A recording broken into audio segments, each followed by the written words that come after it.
Get to know all your favorite VRChat DJs all in one place. This is VRCDJLIVE. Perfect time of the day, and in my personal opinion, a perfect time of the week to be sitting down with all of your favorites here in VRChat and up on Twitch. That's where we're live on Twitch right now. Welcome everybody to VRCDJ Live. I'm Rob Roman, your host, and just as the voice earlier just said, all of your favorite DJs all in one place, and that's what we try to strive for, is we bring your favorite DJs, the people that you're interested to talk to, and bring them on the show so we can actually get some opportunities to chat with them and ask all of the best questions. And the reason for it being the best time of the day, not only for us on the East Coast, you know, it is a little bit afternoon, so it's easier for us to be wide awake, but of course our European guests are getting to that point of, okay, do we get into the raving more? Do we sleep? Do we go get dinner and stuff like that? But at the same time too, this on a Thursday, as we normally have our live shows, is a perfect time to hang out with our DJs and get to know them before we see them start to perform on the weekends. And I can't even begin to talk about, we'll kind of dive into it a little bit at the beginning, but like this Saturday is absolutely nuts. I can't even, like, we haven't even started to break how many more DJs are going to be on duty on Saturday, but even more so tomorrow as well. But welcome on into the show. It's a live program, and our guest today, my gosh, listen, we've been wanting to get our guest on the show for quite a while now on the program, and I think if at all anything that you should be doing is collecting your questions, because we only have her for 2 hours. She DJs mainly hardcore genres, but also mixing up classic 90s EDM, drum and bass, chiptune, and electro swing. I think I see a lot of our guests doing electro swing a lot more recently. Been featured in numerous clubs. Like, I can't even begin to scratch the surface on this. DDVR, Rizumu, Just Party, Club Reality, Fishbowl, Tube, Hardbox, the list goes on. And was featured as a DJ at Music VKet 0, which we'll most likely talk about today a little bit later in the program. Please welcome to the VRC DJ Live studios, Miss Stabby. Hi. Great to have you here. Thank you. Glad to be here. I know we were kind of jokingly talking a little bit before the show, just kind of, you were strolling in and you were like, hey, how you guys doing? I'm like, tired. And you're like, same. Freaking, you must have had a really long day to begin with. Yeah, just a regular working day. But tomorrow, because Easter, don't have to show up at work, so that's nice. Yeah, that's a pretty fun time for you. Do you usually go and celebrate with family? Do you just kind of sleep? Do you what is the Easter plan? For me, just sleep and relax, and I'm kind of far away from my current family because they're in a different country right now, so easy to just relax. I also think that because a lot of different things have been happening within our lifestyles, up on social media, everything we've been hearing, as well as us trying to get, doing stuff socially. It always seems that Easter as a holiday always misses us. And I remember, like, several years ago, not really saying that my life was put together, but at the same time too, like, I think it was the dawn of when everybody was trying to make custom avatars. So everybody was still getting prepared for Easter, making their Easter outfit, like Easter bunny outfits. Do you think we're still going to see a lot of bunnies kind of this weekend? I think that might happen, yeah. It's not unlikely to have suddenly VRChat get floated up by bunnies. Just a few weeks ago, everybody turned into rats, so, Yeah, that's definitely true. Unless they start making rats to look like bunnies, which, I don't know, it's VRChat. They could probably end up doing that too. Yeah. Though then again, bunny girls are present in VRChat all throughout the year. Oh, very true. Yeah. I mean, if it's a constant fight between cat girls or bunny girls, I don't really want to even open up that can of worms on this program. But again, it is VRC DJ Live. Of course, if you are a regular to the show, you should already know it's a live program. We're here for 2 hours with Miss Stabby, answering all of your questions in the DJ scene. And again, it's a live program. So if you have any questions, mind you, feel free to drop them off. We'll answer them the best way we can, even the most ridiculous ones. I don't know of too many people that have, approached you with any ridiculous questions like, what's your favorite can of soup? What's your favorite color? Have you had people in the scene kind of pick your brain a little bit about your favorite somethings? Not too much, at least not like with super weird questions. So yeah, who knows? Maybe there's some fun questions that show up. I think it'll be a more important to you figuring out if you want to answer the weird questions or not, too, depending on what they are. But getting into the scene, for those people that have very little consciousness about Miss Stabby, first of all, Miss Stabby's been in VRChat for what seems like ages. And I feel like between the two of us, we've been in here for ages. Do you ever really sit down with yourself and consider yourself a legend in the scene, as like some people may describe people that have been in here for such a long time? Yeah, that's a hard one. I guess that has to happen by the people indeed that describe it. So if people say it, all right, I'll go along. But I'm usually not the one to put titles on myself. So yeah, I guess that's how I see it. I know one of the hardest things that Yeah. we attempt to try to break down, even on this program, compared to who's watching on the program, is just the idea of bringing up nostalgia. And I know we had Aliquim on the show just recently talking about Resumu, talking about how it was way back. You know, I don't want to even say way back in the day because that just makes us feel old in here. But at the same time, too, you genuinely still have people coming in here and they're experiencing things like Resumu for the first time, and they're just like, "Oh, this is a neat club that I just learned about. Maybe it's fairly new." Wrong, it's been around for ages. But at the same time, I feel like, you know, I think you have a really kind heart, and I think you're very kind in the scene when it comes to performing and stuff like that. And I think a lot of people kind of take that for granted occasionally because of the fact that, you know, you want to come in here and perform and have a good time, but people don't realize the impact that you've had in this scene since even before raving was a thing in here. Yeah. Yeah, it's indeed like been a while, and yeah, just like you mentioned with Alec, they're actually one of the earliest friends that I made inside of this game, and yeah, back then we were more on the other side, where just enjoying the music, dancing, and having fun and partying, and then over time that turned into more DJing, and first I ended up DJing, and then convinced Ali to go get a DJ controller of her own. And yeah, that DJ controller kind of sat in the cabinet for a while until I kind of pushed, like, come on, go DJ, I know you can do it. And eventually that's like she picked it up, and now she's also DJing frequently. So it's fun to see how people end up sort of rolling into this. Yeah. Now, getting another basic understanding of the nostalgia times, I don't even want to call it that anymore. There's got to be a better phrase than just saying, "Oh, nostalgia. I love nostalgia. Oh, I love back in the day. Oh, this, that." I don't know. I mean, it's all still relevant today, but even comparable to those people that are in the scene now, that I would say I don't want to say that they have it easy, but at the same time, they kind of do because everything's available. You know, clubs, venues, instances, stuff like that. But even more so, like I would assume you've had your share of DJing in like the Void Club, right? I would only assume. So Yeah, Void Club. so kind of take us back to like how all of those experiences first started off, because I think a lot of people do take out of they take out of thought that when we actually DJ'd, we DJ'd out of our mouths for a little while. There were no video screens, and then when there were video screens, there were no like URL applications. So talk to us about that entire process early on for you. Yeah. Yeah, I still remember, like, especially in the earlier days, people would just stand in the corner of like Void Club or a custom map, like for instance in the Dirty Dancers club that was back then. And they would just use like Voice Meter to mix the audio in, and like VRChat's audio is made for voice, but it's never really made for music. So the music is actually heavily compressed, and but even through that, like, people had so much fun, like mixing or even dancing to the mixes from people.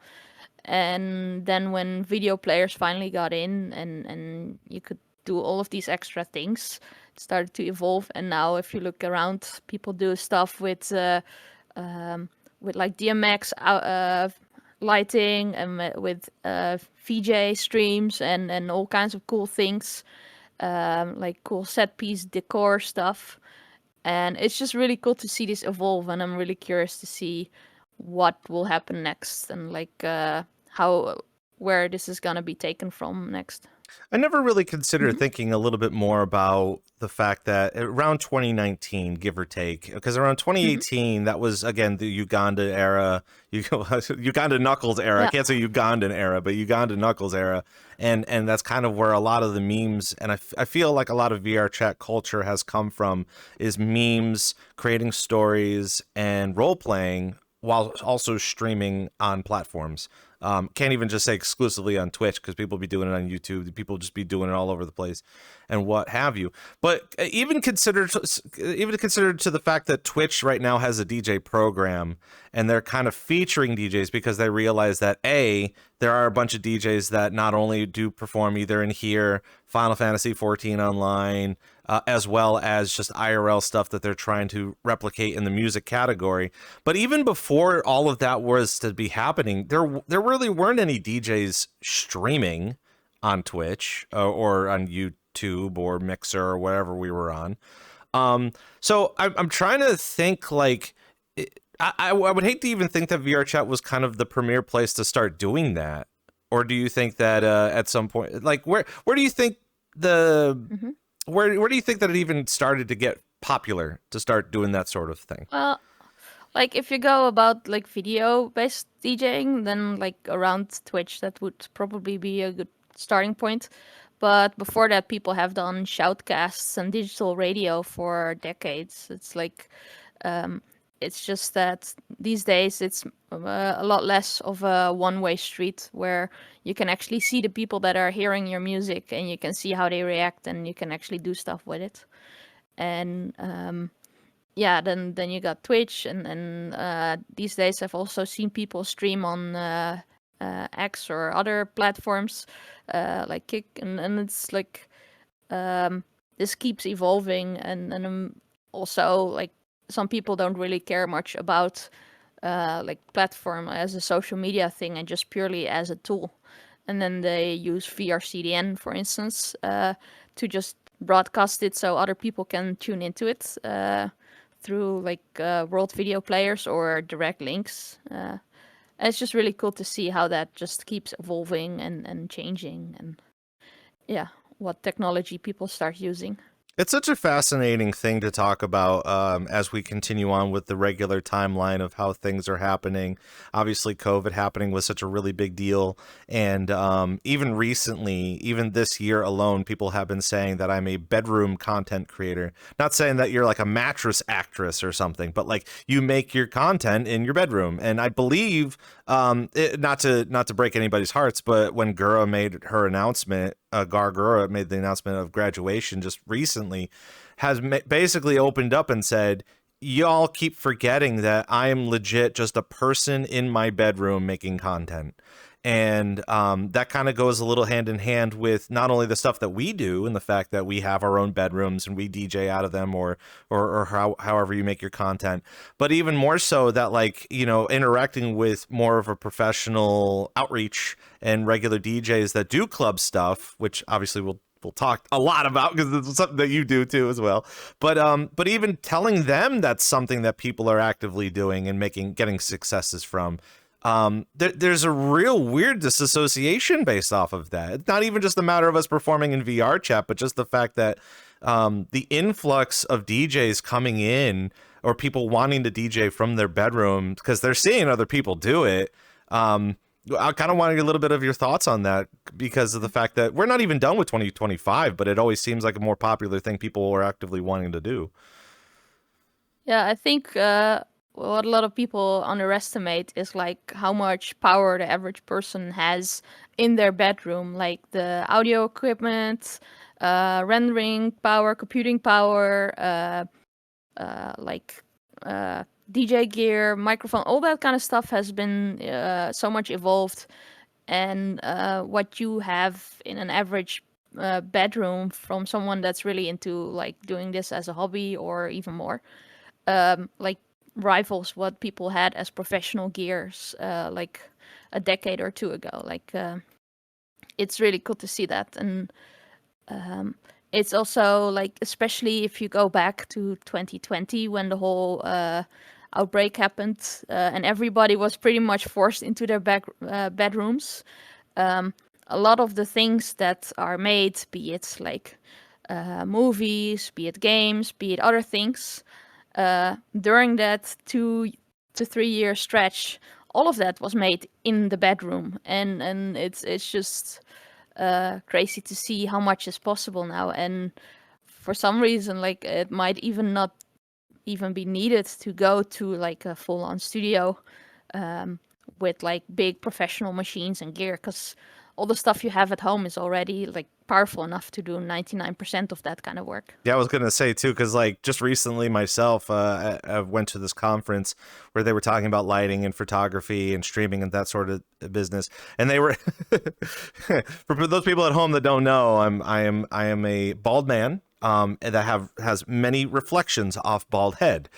So talking to these professional photographers, they're like, "Oh, if you're streaming, you must own a key light." And at the time, I never owned one until recently. I purchased one. And I said, yeah, I have one. And they said, well, because you have no hair, you probably should order a second one. So it, first of all, it doesn't cast shadows. Plus, you'll have an equal amount of like light going. So that way you don't have constant shining going on. But at the same time, too, like it looks ridiculous at like 8 or 9 o'clock at night when the sun went down and people are walking past my window and they're seeing all this RGB and lighting and whatever happening to begin with. So just the fact alone that people are building actual film studios in their bedrooms. I mean, I would hate to think that that has a cause for an alarm for the average individual, but I mean, do you think that a lot of people are actively going down that route?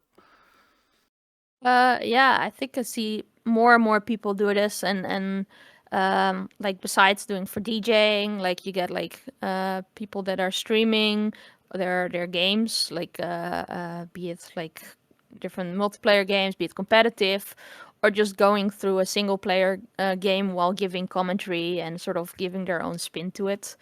And like if you look at the cameras and stuff like that, like they have more resolution and more frame rate and more light sensitivity than most high-end gear, like worth multiple thousands of dollars, was like just a decade or two ago. And yeah, so all of that is possible now, and it's becoming cheaper every year. Of course, being in VR chat, we're mostly focused in on coming in and performing in our VR avatars, as well as getting to know communities. So that way it's very easy for us to put a headset on and go to clubs or go to events and get to talk with like-minded people, compared to actually going out to a club, paying a cover, buying drinks. You know, that's something that they push on you a lot. But having that option for us, obviously we don't really need full studio setups, and I think that's what makes it so easy to be able to be a DJ in here. And but of course, with it being a live show, we have some questions already in chat. And of course, before we even lean into a lot of, we only have 2 hours, so we have lots to get to today. But at the same time, too, your questions are super important to us, so I want to make sure that we dive into it super fast. The fact, again, we started the show, we were talking about all the different types of music that you like to perform: drum and bass, EDM, chiptune, electro swing. Again, we were getting to a lot because I feel like every time I chime in to Miss Stabby up on Twitch, electro swing tend to go there, and and I like that, and I think a lot of people enjoy that too. But the main question coming in: what was the process on figuring out what you mainly want to play and coming to the conclusion of sticking mainly to hardcore genres? I mean, I kind of know what an answer could be, but being able to come from you about someone that has multiple genres that you like to kind of play into, kind of talk a little bit about that process of selecting the type of music you regularly like to play, but you also kind of like to come back to as well. Yeah, that's a good one. Yeah, when I grew up, I grew up in the Netherlands, and one of the things that the Netherlands did pretty well is that on like all of the TV channels they had, like well, you had MTV doing all of the American stuff, a lot of hip hop, but there were also quite a few Dutch music channels out there, and they were doing mostly EDM, 90s hardcore, gabber, all that kind of stuff. So I kind of grew up with that, and for me, the 90s was just a little bit on the early side for me to go out in clubs. It's like early teen. That's like just a little bit too young for that. But throughout like TV, radio, and stuff like that, you do pick it up, and these things get imprinted in your memories, and you go like, yeah, that's good stuff. And yeah, over time, I've liked a lot of different genres. Like at one point, I really liked like the whole indie music scene, and other times it's like the dance and trance, just for listening and enjoying. And yeah, when it came to DJing in VRChat, initially when I started, electro swing was very much the genre that I most enjoyed dancing to when I was going to the clubs myself a lot. And so I started mixing it, and I also really liked being able to mix all the different lyrics together, and make sure that sort of it weaves together in a way that makes sense with all the vocals. But then over time, I also really still liked those hardcore tracks from the old 90s and 80s, 90s and early 2000s, I mean. And, through the years, that's stuff I've had on my computer for forever, and that's stuff I've been mixing with. And over the decades that sort of accumulated, and I started to know those tracks really good inside and out. And so I mixed that, and it just works really well. And then over time, when I get bookings, a lot of the clubs that specialize in the more harder, more energetic genres, they end up booking me as like, Stabby, you want to come and want to go hard and then loud and fast? I'm like, yeah, sure. That sounds like a good plan. You ask, I spin. Let's do it.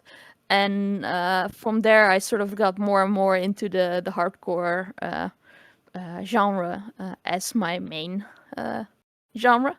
But I still really enjoy doing all the other stuff. And actually, also, if someone ever comes to me and go like, Stabby, can you do this one niche genre or this thing totally out of left field?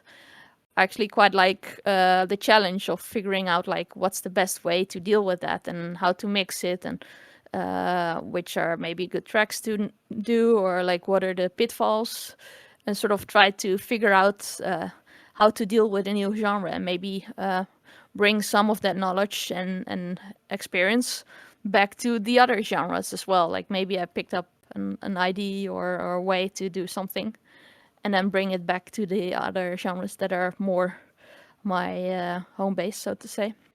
I really love currently when you come into VRChat to see some DJs, like you literally can find almost anything. We're like the library of genres, where if you have something in mind that you want to check out, there's always a librarian that will say, now hold on a second, there is something that's a cross between that you may enjoy. And then you start learning about all these other things that you never really thought that you'd be interested in a little bit later on. But of course, you have that main focus, which is really great. I kind of want your opinion. A couple of years ago, when we had some DJs come into the scene in VRChat to start mixing, I feel like they instantly thought that drum and bass was like the premier genre in here. Do you think that's still the case today, especially with all the different genres that you can experience? Yeah, I guess it's a very popular one. It depends also a bit on the location of the clubs and the time zones in which it goes on. But yeah, you still see drum and bass is still very prevalent. But even within drum and bass, there's all these different sub versions and genres that people like to specialize in. Like your cores, yeah. French core and hardcore. Yeah, exactly. Speedcore. Yeah, exactly. Yeah, exactly. Like you have happy hardcore, French core, J core. You also got hardstyle. Usually, I don't really play that because it's just a little bit on the more too hard or too aggressive for my taste.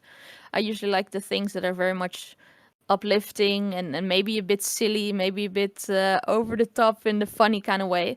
But yeah, it's fun to see that, like, sure, drum and bass is like probably one of the bigger ones that is getting played everywhere.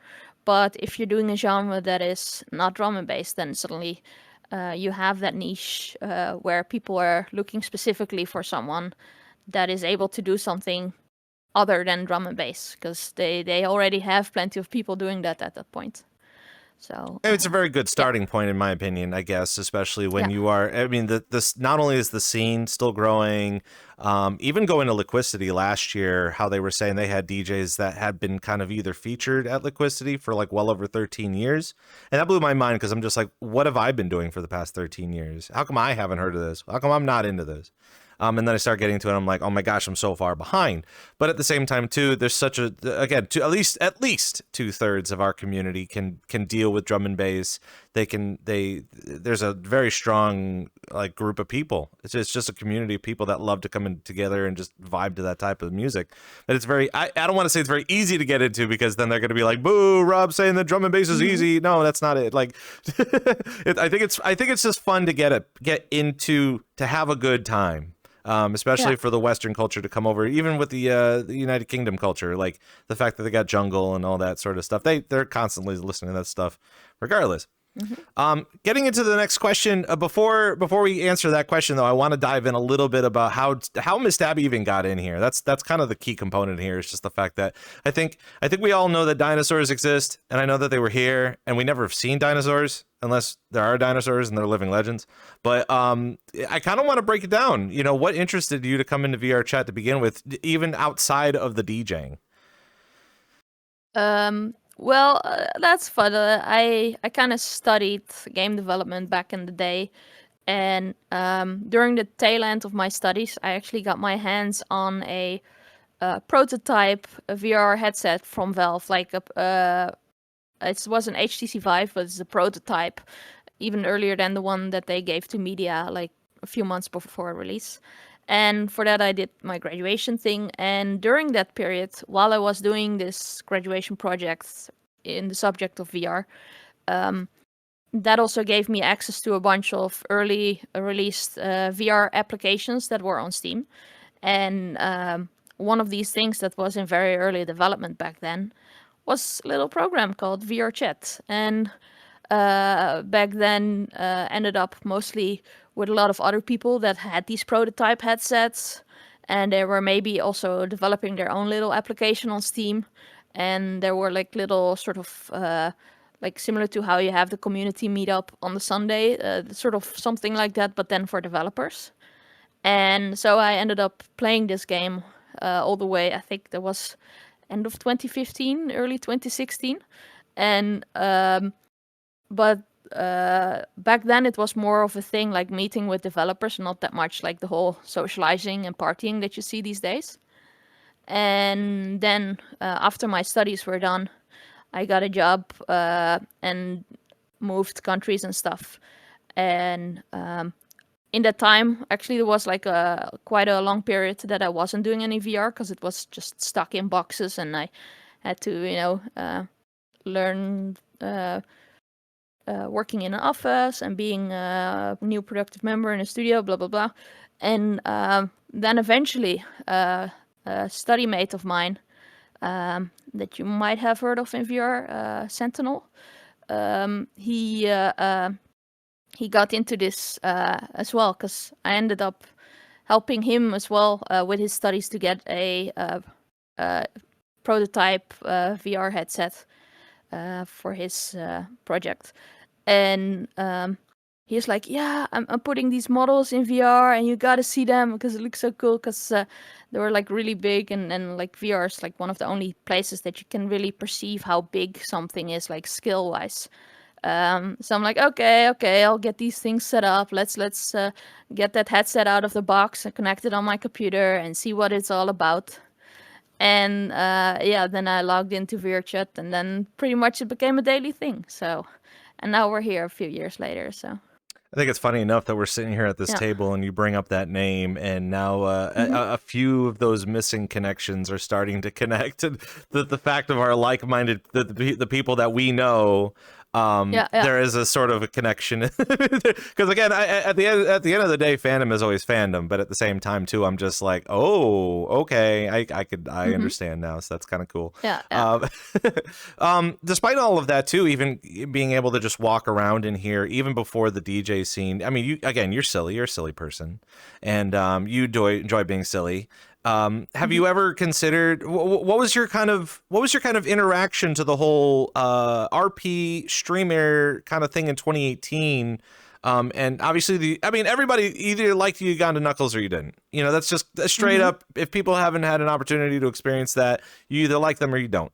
But at the same time too, that was a whole nother vibe compared to the vibe that we currently have now. And a lot of people are kind of butthurt about our community. People are like, oh, all these ravers, they're just constantly here listening to music and having a good time and raving, blah, blah, blah. Same thing with the RPers and the memesters. People are like, oh, they're just memesters and they're just ruining my day and blah, blah, blah, blah, blah. And that was a whole different thing. So I would assume that you were a part of that. You were part of the whole silly meme culture, but being able to transition to the DJ culture, how did that even flow? Did it have a flow?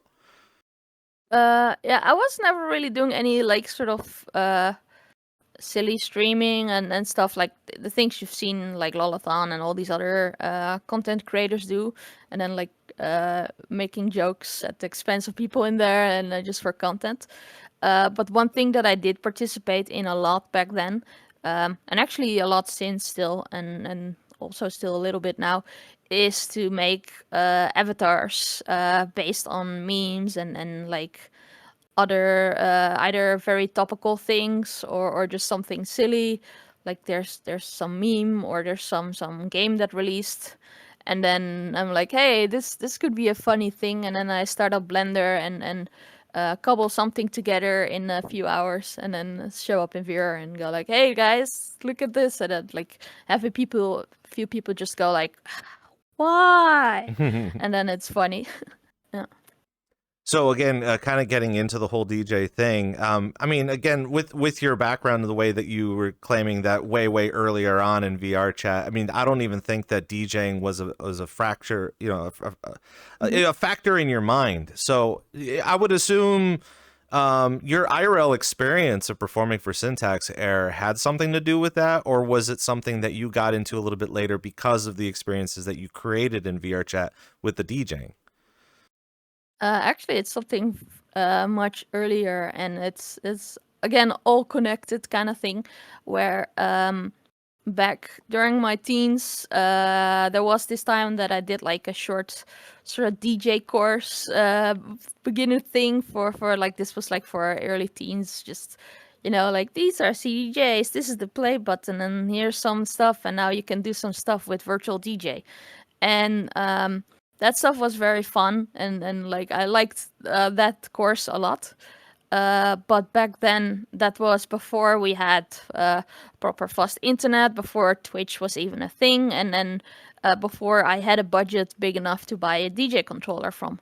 So once that course ended, that hobby kind of died then and there, where I'm like, okay, that was fun. Let's play some games and like move on. And now fast forward like a decade or more, and yeah, I come into VRChat initially just for just for showing like seeing models and making cool avatar stuff and maybe a world or two. And then at one point I was just randomly world hopping at like 4 or 5 in the morning, and I ended up joining a place called Club Imperial, which was not really an organized club, but more a level that just happened to play like a music playlist on repeat. And back then there was Eloquam and Kang dancing to that in that club, and ended up talking with them and learning about like who they are, because I met them for the first time. And then I was basically really excited about just dancing a bit to the music and hanging out and socializing. And then they were like, oh, if you like this, you should log in Saturday at this hour, like 4 or 5 in the morning on a Saturday. I'm like, oh, what's then? Yeah, we have this thing called Dirty Dancers, and we do parties, and there's actually someone doing a live DJ set. I'm like, oh, that's cool. And then I checked that out, and I think back then that was it's Lumi that was DJing back then. Again, live DJ set, was that like video screen, or is that still coming out of mouth? No, it's just mouth DJing, like just through the microphone DJing. And so I was really excited about that. And around that same time, I also randomly met Jazzy in one of the worlds, like one of the public worlds where Jazzy was doing sort of Vocaloid a cappella in a world, sort of pretending to be Miku, and then like just doing like a cappella songs from Miku. And yeah, that was a lot of fun to see. And then I got to talk with her and sort of like, hey, how do you do this? It's like, yeah, I got this, and then some DJ software and Vocaloid. And it's like, have you ever thought about doing this as DJing in VR with that same software? And they're like, I don't know. It's like, eventually I pushed them to do this. I think it was for DDVR, or maybe it was the VRCPC club, VRChat party community. And then Jazzy started mixing, and that's sort of how that took off. And I was like, oh, that's actually really fun to see how people are mixing and doing this stuff. And around that time, Jazzy was actually also coming over to my place, because actually earlier there was a Vocaloid concert that we met up in. This was in London, and then afterwards they traveled to my place to show like the city that I lived in, and they brought the DJ controller. And this was back then like a DDJ 400 little scrappy entry-level Pioneer controller. And they were giving a demo on how to do this. And I'm like, hey, I think I still remember some things from this course. So I'm like, okay, if I press this, do this and this. And then suddenly I was mixing again. And I really enjoyed that.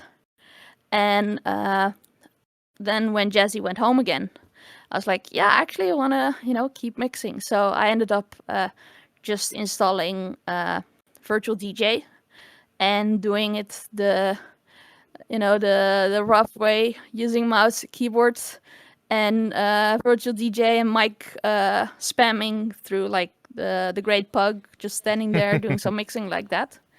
And back then it was also a lot of electro swing as well. And during this time, I was actually going to a sort of a developer meetup for people in my city that were working on VR.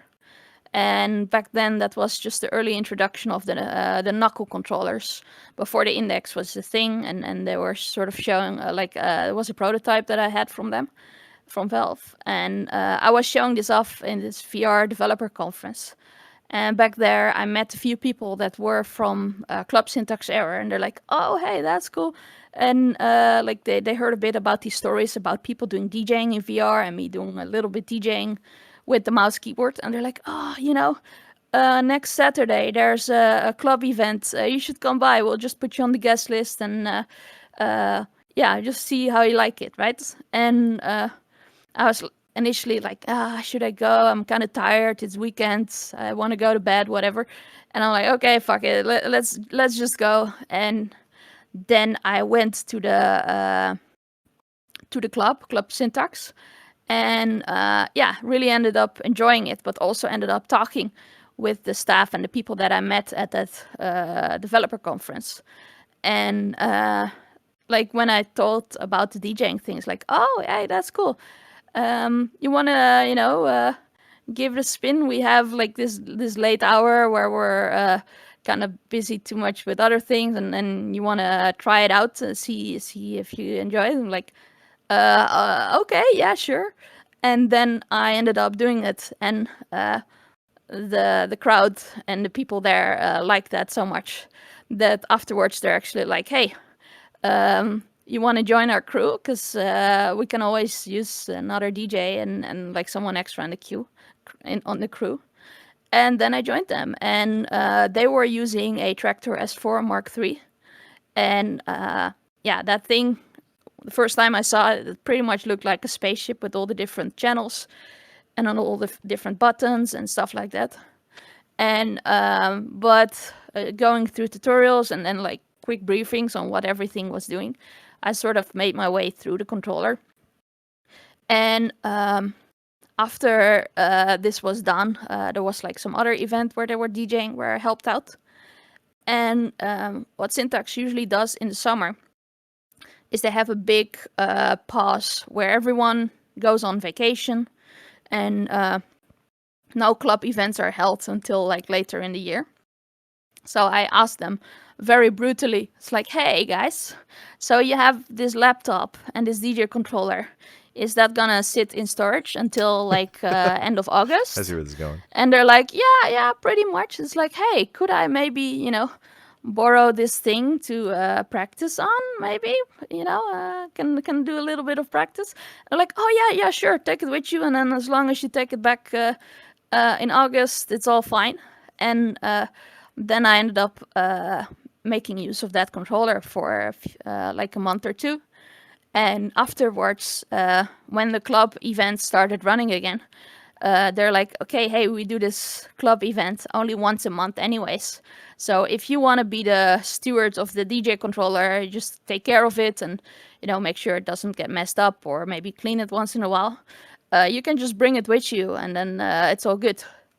And that's how I ended up using that S4 as sort of my starting point.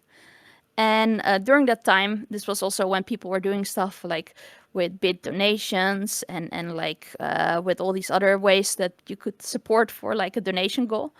And I set up a donation goal for the price of that DJ controller to buy my own one. And about half a year later, maybe 7 months or something like that, I had enough saved up to be able to buy my own version. And then I bought my own S4, and that one stayed in the club during the intermediate times. And since then, I've been mixing on the same device, and the thing is still sitting here. And it's still working as well as the day I got it. So it's been a good purchase. See, all of this Yeah. information, like, these are the things that I think a lot of people need to know and need to recognize. As we were kind of early talking on at the beginning of the week on how we do occasionally get some new people onto the show that are interested, either wanting to come into the scene, either learning about VRChat or the rave scene that we have in here, or even, again, maybe their friends DJ and they want to get into it without going through all the mumbo jumbo on YouTube of understanding what to buy, what's the cheapest, if it's the cheapest, is it the worst, which is never the case.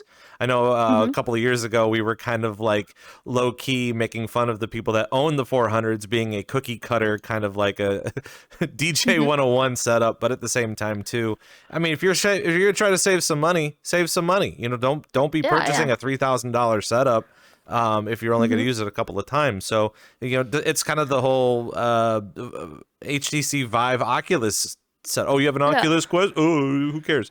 But, no, that's the same thing. Like before Jazzy had the Denons that they've been mixing on, they were using that DDJ 400, and I've also back when I was not having that DJ controller, for a while I actually managed to borrow a Numark N4 for like a few weeks, and even though people usually laugh at it, like, oh, Numark, plasticky thing, but hey, it had 4 channels and 2 platters and a bunch of buttons, so yeah, what more do you need at that point, right? I mean, you could still be the one that buys the $89, what was it, like a DJ strip?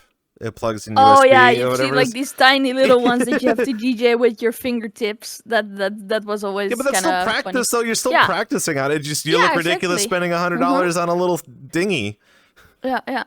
But it's good to have like this entry level controller and just work with that. But also one thing to realize as well is it does pay off to have like eventually to go for a quality piece of gear that is maybe not like ridiculously expensive, but just well built and well made to keep you going and to have fun with the hobby. Because one thing that happens a lot with these kind of hobbies, be it DJing, be it flying drones or any kind of that kind of stuff, where people buy like a really low grade thing and they're mixing or using it and get like a really bad experience. And it's not because the hobby was a bad experience.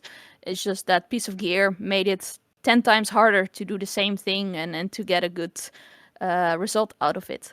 and then they end up going like, yeah, this hobby is not for me, and they quit before they even get into the good part.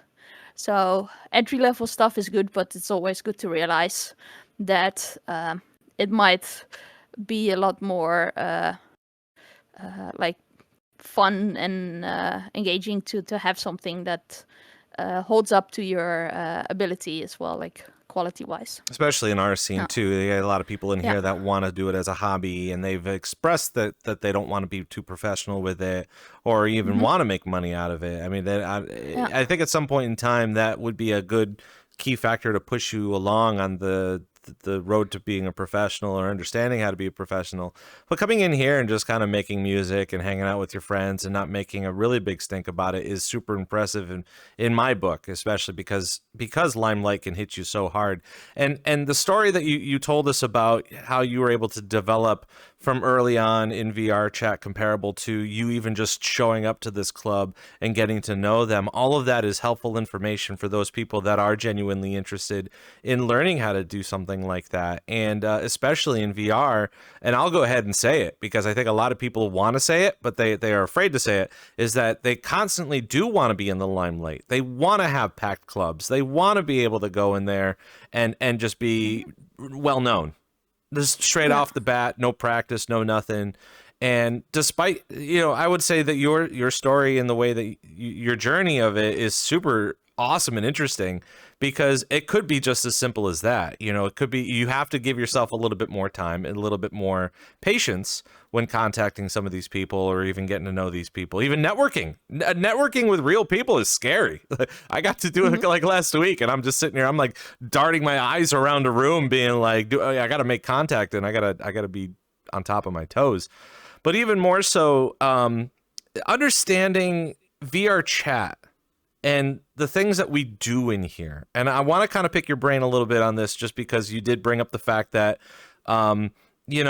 you going to Syntax, and it seemed like such a long time ago since you first walked in there, but even it was even longer ago that you were saying that you went to the conference to even talk about, I have the Index Knuckles controllers. Yeah.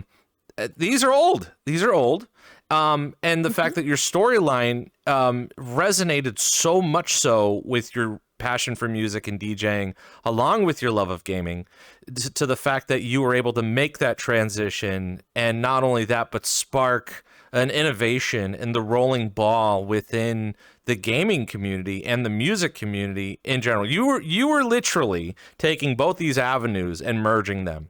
And the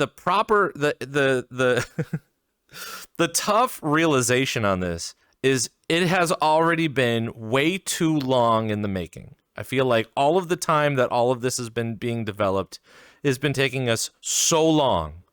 And having shows like this that we're on is so fascinating to me, because I want us all to be in check and a better understanding of how we can either quicken the process or continue to do the right things to gain more interest in people that have no interest of what we have, or have no idea of what we do in here. Again, being able to use your musical knowledge and your DJing, and also integrating it to people that are either too hyper focused in on the gaming that they want to produce, or even, I'm going to say it and you're probably going to shake your head, the people that are developing virtual reality that don't actively look at the rest of the virtual reality that's going on.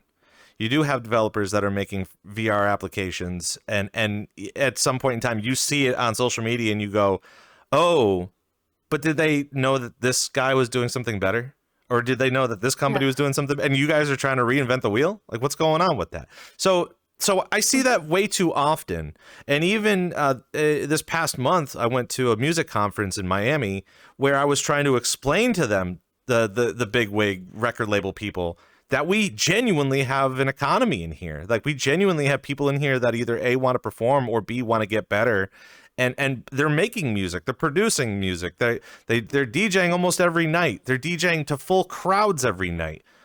And that's still not interesting to you?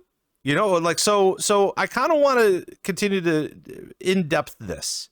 And I want to kind of pick your brain on how we can quicken this process. And if the process that we have in VRChat is still enough, that we can continue to get the ball rolling, get the moss covered on the ball, make a much larger ball out of it. Yeah, I mean, like just growing the awareness of what people have, right? It's like it's really interesting to see as well, because when the pandemic hit and everybody was sort of forced indoors, you had a lot of like IRL DJs and producers that suddenly ended up in VR chats and ended up holding shows and performances there. But now this stuff has gone over and the real clubs are open. Many of them have since moved on to just play for the real clubs. And I think maybe one thing that's still a problem is that the barrier to entry on like playing games like this is still like a $2,000 or more these days computer, a headset that is likely gonna be in the same price range, and then on top of that, if you really want to enjoy the whole dancing, you gotta get the full body tracking. Maybe you want to have like some other equipment or additional base stations, and before you know it, like you're pretty much on a budget to go on a trip across the world, and not everybody has that kind of budget. And in order to really have it in an enjoyable way, you also have to have internet to support that, and not every country has that kind of fast and reliable internet to have it as sort of an enjoyable thing.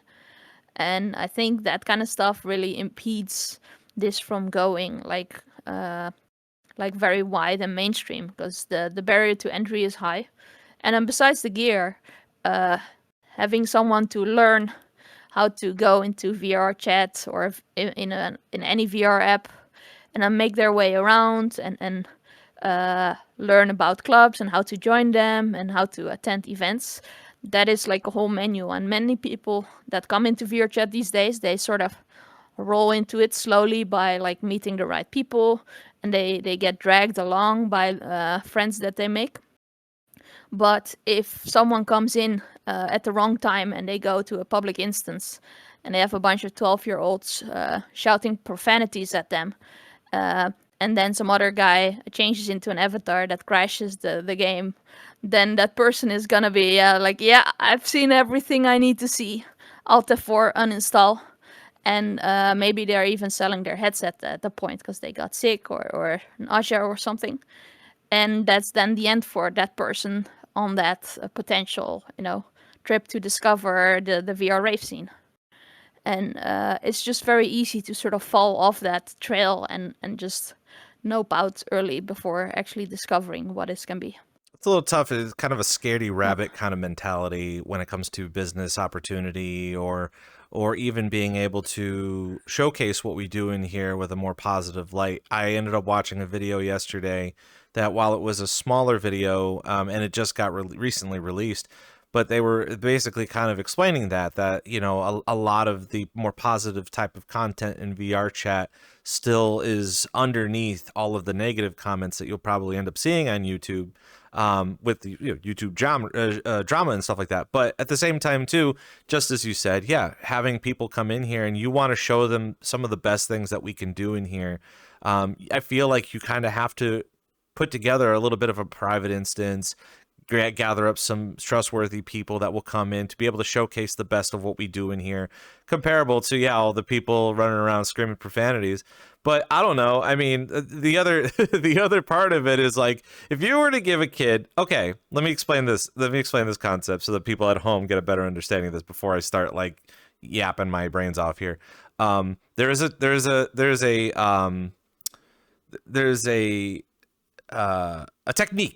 technique that Monster Jam uses. Monster Jam, they have the monster trucks, basically a big old monster truck show.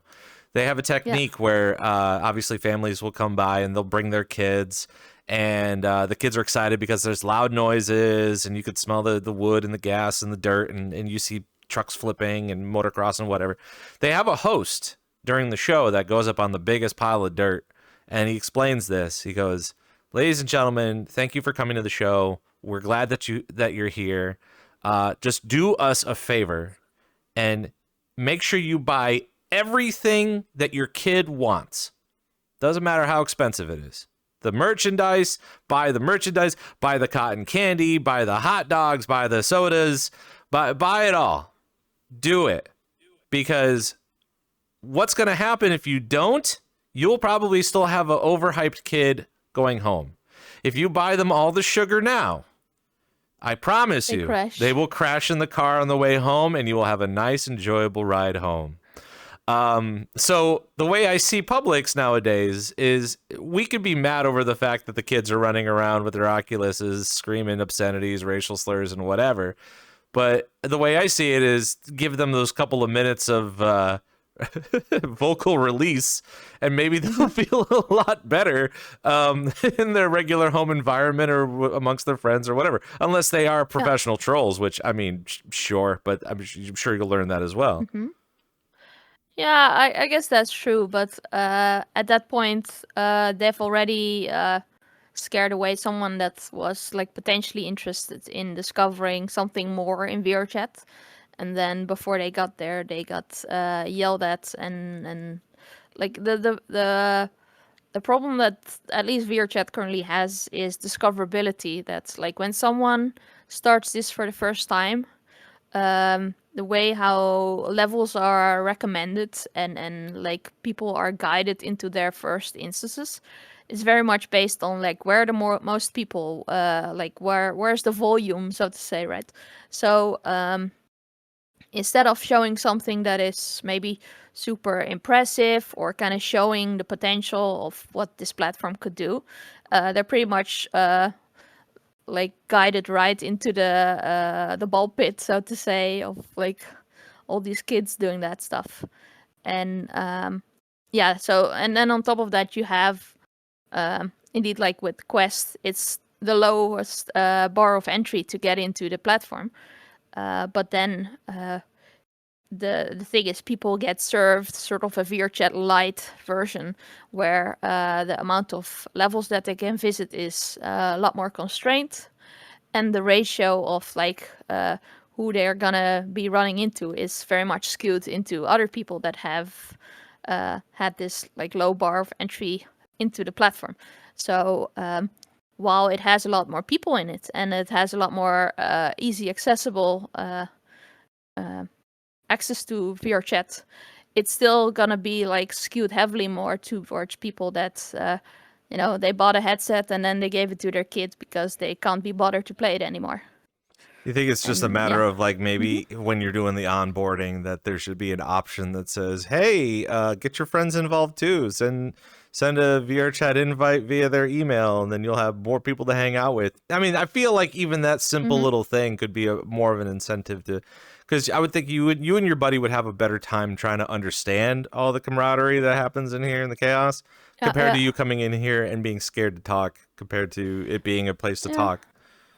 Well, yeah, well, that's true. But then also, if I were to go back like those 5-6 years or so, and then rewind to me going into VR, like the way how I ended up going in here is, you know, because I had a friend that was like, hey, you gotta see this, and then I got in, and then I saw it, and through them I met a few of their friends, and then I ended up hanging out with them a lot, and eventually I wanted to see a bit more, started world hopping, and then I met other friends. Then I met Aliquam, then I met Kang, then I met Jazzy, and ran into like the earlier parts of the VR rave scene. But that sort of happened over the span of maybe a month or two. And it's not like a very instant gratification thing where you start the game and 10 minutes later you're dropping in on a rave. It's something that sort of grows over time, and not everybody has that kind of patience or even like realization that they might run into a gem as long as they keep playing this game for a few more weeks. Because yeah, it's a busy world and a lot of people are very much busy with a lot of different things. So yeah, people might not run into this kind of stuff. This is VRCDJ Live with Miss Stabby joining us today on the show. And again, if you have any questions for Miss Stabby during the program, drop them off in the chat. And this is the time to talk because, again, just like I said earlier, it's Thursday. There's some events happening today, but whoo, Friday, Saturday. Can't get over it. There's just so much going on with that. And even more so, I wanted to see how you've been taking on all of that, because again, even going back to like Music VKet 0 and some of the earlier festivals, and I'll just even say even like Slyfest time, or I think Emission was a big thing, and having some of these other festivals. What's your take on all this? What's your take on where we're headed right now, where we are right now, comparable to let's just say, because on the program we call it the boom of 2022. I feel like a lot of everybody came in during 2022 and even earlier than that, just because of the pandemic. But where do you kind of see us right now? Where do you see the DJ community with all the influx of DJs right now? Yeah, it's interesting to see like how big it goes, because if you look at, for instance, on the VRC.TL like timeline, and you just look at an average Saturday night, you just see like, oh, at this hour of the night, there's gonna be like 15 clubs in parallel, all holding their events, and you see like, oh, hey, these are some of the DJs that I really like, and they're all playing at exactly the same time, for instance, right? And I'm just but even then, like, even if you have 15 or 20 clubs in a list, if you look at what happens in an average city, that is nothing, right? Like, if you look at how many clubs there are, I don't know, in Amsterdam or in Tokyo or in Berlin, that someone would laugh at this if there's only 15 clubs, right? So I don't think there's like an upper limit on this yet. So like I'm just seeing that this will keep growing and growing, and maybe there's gonna be more specialized clubs where you have a club that is really into, I don't know, like city pop, and another club that's really into synthwave, and then they just have people doing that kind of stuff. And then if someone really wants to hear a certain genre of music, they can eventually find that specific community that suits them. So maybe that's something where things will be heading. But like every time I look at, like, for instance, VRCTL, and I see all these DJ names, it used to be like back in like 22 or 21 where I go like, oh yeah, I know pretty much all the DJs that are going live this evening. But now when I look at the list, there's just so many new names all the time where I'm go like, oh, hey, that's a new one. I haven't seen that person before. And like this keeps growing. So maybe because the community gets bigger, maybe it becomes less of a tight group. So that might also be something that happens. And it's more that it becomes more fragmented. But yeah, that's just a side effect of things growing that much. I'm thinking more of like on the lines of if you wanted to see your favorite somebody, and obviously we're gonna kind of lead into the fact that we do see you on the timeline, occasionally, and we see you on the timeline performing maybe even 3 different events in one night. But I know a good portion of us in the community, we have a hard time trying to keep up with all the DJ friends that we know, comparable to all the events and the people that are actively performing in this scene. So do you think that we'll find a resolution to that? The fact that we see you everywhere, and I know you got a couple of people that actively come and see every performance that you do, but I would also assume that it is kind of difficult to be able to follow you to every instance if, let's just say, the instance is kind of full. Yeah, it's always the age-old problem where, like, do you want to see every single set of a specific DJ? And yeah, sure, it would be nice. But yeah, like, some are not really compatible with all time zones, and just some other times there's another DJ that you also want to see, and it becomes sort of a catch-22 where you just can't do it all the time. And but that is fine.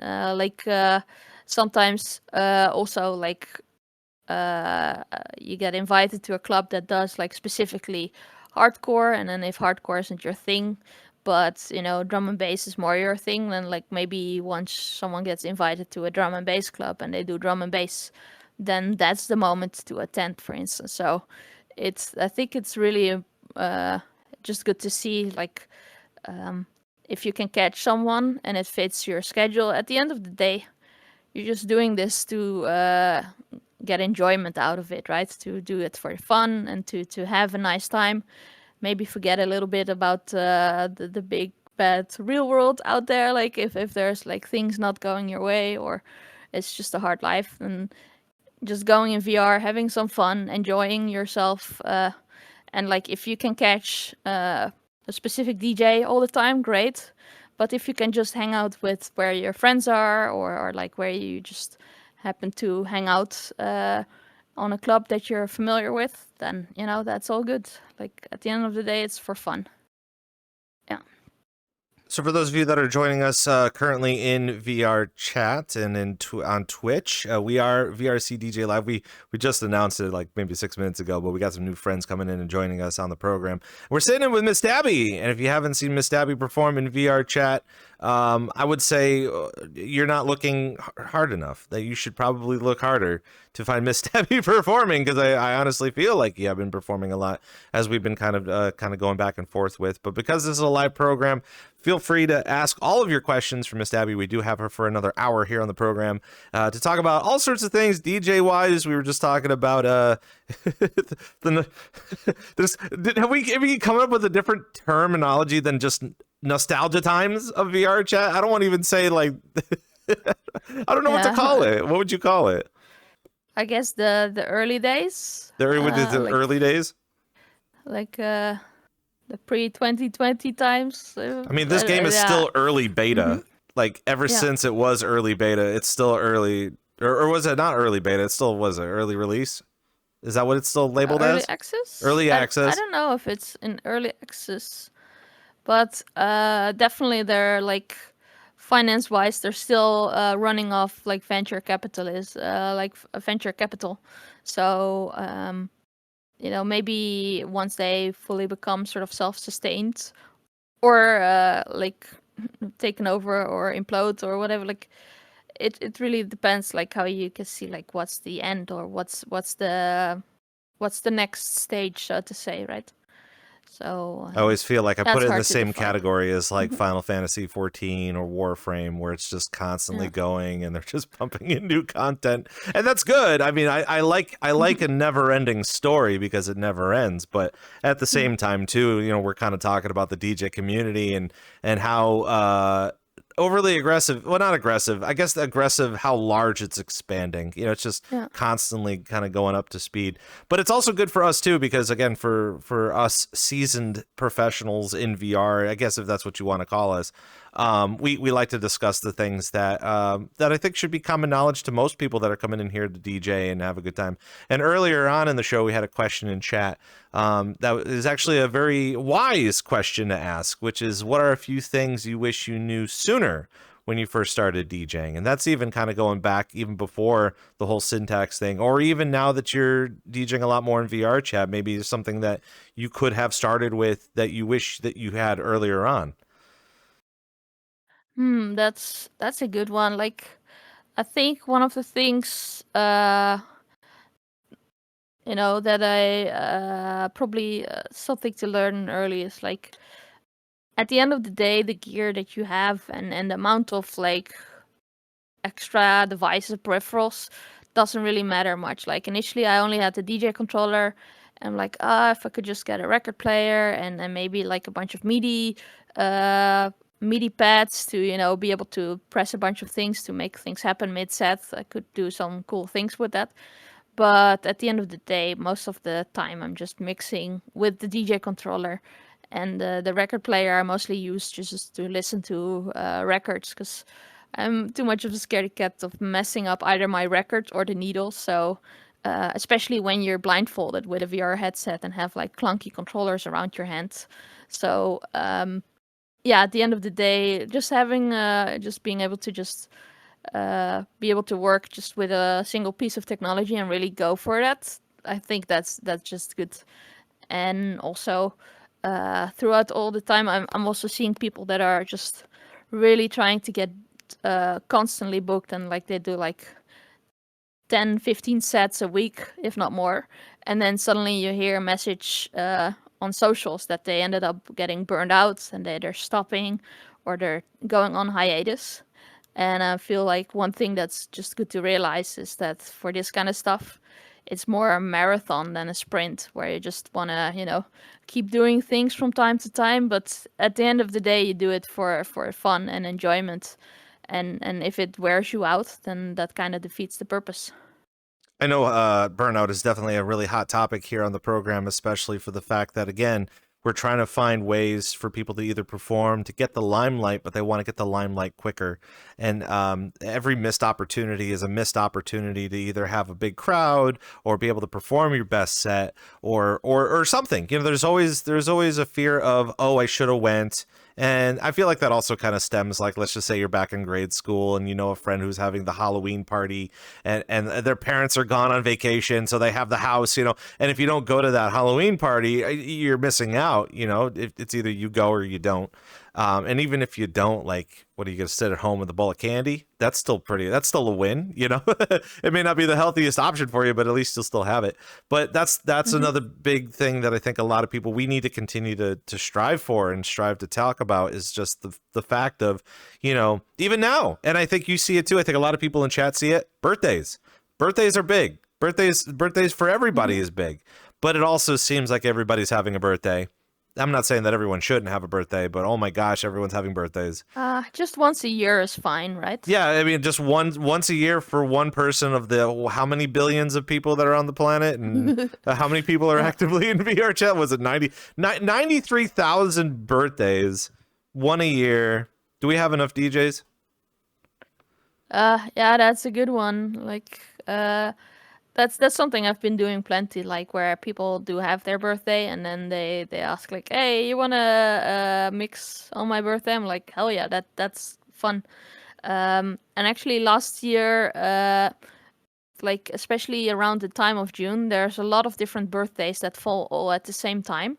And like last time, we did sort of a bit of a collab of a lot of people that had their birthday all at the same time and made like a like back then I think it was like a 15 or 17 hour party of just having people DJ back to back to back to back, and it was really fun to sort of combine all of the birthdays in a single event instead of having things that either compete with each other or things that are like spread out and like that you just have to keep going and going. Yeah.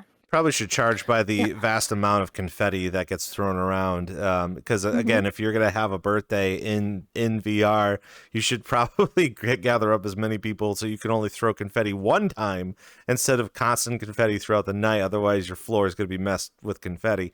But everyone's special. Everyone should be special, and everyone, my mother says I'm special, so that's a start. Kind of getting back to the whole idea of thinking about things now that you're a part of the scene and you're being involved more, and even developing your own brand of DJ. We had the question in chat. We want to know. I think a lot of people don't know, but why Miss Stabby? Oh, that's a leftover from my gamer days. I used to. This was around 2009, 2010, more or less, and there was like this little game that I used to play called Team Fortress, and I even did it for a while, sort of competitive with the clan and all that kind of stuff. And one of the most played classes back then was a spy. So ended up sort of acquiring that name over time by playing it a lot, and afterwards that kind of stuck, and I'm like, okay, let's stick with this and go with it, and like you don't see much other ones, and yeah, so that's sort of how it started, and I just kept rolling with it, and now we're still here over a decade later, and yeah. Have you ever considered Miss Stabby. having any other type of DJ name? Have you ever thought about something you could potentially be? not really much. Like, yeah, sure, I could maybe use my real name or maybe my surname or maybe like a weird amalgamation of it. Like, it's my real surname has like a lot of the abbreviations that or like in between things that you see in a lot of international DJs. It's like vendors, like it's like so you know that could fit to go full Dutch and go like, oh, here's my full Dutch name, Dutch DJ, whatever. But for this I've been fine with just using Miss Stabby as is. I mean, I'm not saying too that the yeah. Americans also believe how exotic that is. Like I don't think we interact with too many Dutch people in America. So whenever we see a Dutch name, we're just like, ooh. Yeah, exactly. Yeah, exactly. Like you have like Armin van Buren or like all that kind of stuff, right? Or well, Chesto doesn't really have that's not his name, but usually it's Thijs. Is his original one? It's like people have been changing their like using different DJ names for that kind of stuff. It's interesting to see how these things evolve. And yeah, there's also people that just at one point found a dead mouse in their computer, and they're like, okay, let's just use that. And these nicknames come from all weird places, and it's really really cool to see that. And yeah, maybe I'll stick with this one. Maybe at one point I get bored of it, but I doubt it. And we'll figure something out. See, it's funny that you were talking a little bit about like scratching and scratch turntables and stuff. That I mean, a stab is a way to yeah, exactly. It is like yeah. So I could go for that as well, to just go like, oh, I'm gonna make my DJ style like heavily focused into turntablism and stabbing. I mean, not for you could be the same, like you're like, oh my gosh, he said the thing, the Rob Roman's voice thing, but you could be cutting and someone's like, oh, Miss Stabby's doing the stab, like, oh no, like, like that could genuinely be your next big thing. Yeah, exactly. Like I've done a little bit of turntablism thing on my DJ controller and with the vinyl as well. It's just something that is like a whole different mindset to do, because you have to work with all these samples and you have to do very quick hand maneuvers that are like very counterintuitive to do, because one hand it's like drawing a square with one hand and a circle with the other at the same time, and like, so you really have to practice that kind of stuff to really get good at it. But yeah, it's something that's very interesting to me as well, like that kind of more turntablism stuff. Like for instance, what Wally has been doing, that stuff is really cool. Yeah. Not comparable to some of the other DJs that you run into with syntax. Do they kind of take a stab at your name? No, kind of no pun intended, but pun intended. Comparable to some of the names that you've seen perform there. In what context? How do you mean? Well, I'm just one of the light, one of the topics that I lightly like to tread on the program is developing your name, how you come up with your name. And some things that we all notice. It's not just me. It's not just you. I think everyone in the community kind of notices this too. But you kind of have to let it go through its pace. Is developing a name based off of a current IP. So let's just say you want to be DJ Elmo, and your IP or your icon is of Elmo Monster. From Sesame Street. Yeah. And at some point in time, you have Elmo, and then you kind of go off of that. But like, you can use it if no one else is using it. Then that's what you are. But at the same time, too, at some point in time, you might have to think about rebranding, because that's technically something else. Like, you're trying to take the IP of something else. So comparable to even coming up with a name in VR, or even just starting to DJ, I think a lot of people think a lot about that on how to even bring up something like that. For you, it's just a matter of a video game, but for some other people, the people on TikTok are ruthless for me. I'm sorry, because like, let's just say your name is Sophia, then you're DJ Sophia, and I'm like, like, if my name was Jeffrey, DJ Jeffrey, and I'm like, Yeah. Yeah, like, so do you think that there should be a process? Do you think people should kind of sit down and kind of go through the internet to try to find a good name for themselves? I guess that can help a lot, like figuring out what you want to do. And it's also like if you really bind something to a certain IP, like let's say you want to be DJ Darth Vader, for instance, right? Then suddenly, like if you really want to get big, then suddenly you got Disney knocking on your door, or maybe there's like a really bad movie that released and everybody starts to hate the franchise. Then you're stuck with that name, right? And everyone is like, ah, you're named after something that everybody doesn't like anymore, right? So like I guess if you really go into like finding something that's very creative and maybe something very disconnected from any media or IPs and stuff out there, it makes it a lot more easy to keep using it, because you suddenly don't get into like some drama or something where someone like the franchise that you based on suddenly implodes on itself, or maybe something else happens that sort of gets that brand sort of cancelled. And then like if your brand is attached to that, you're going down with it, right?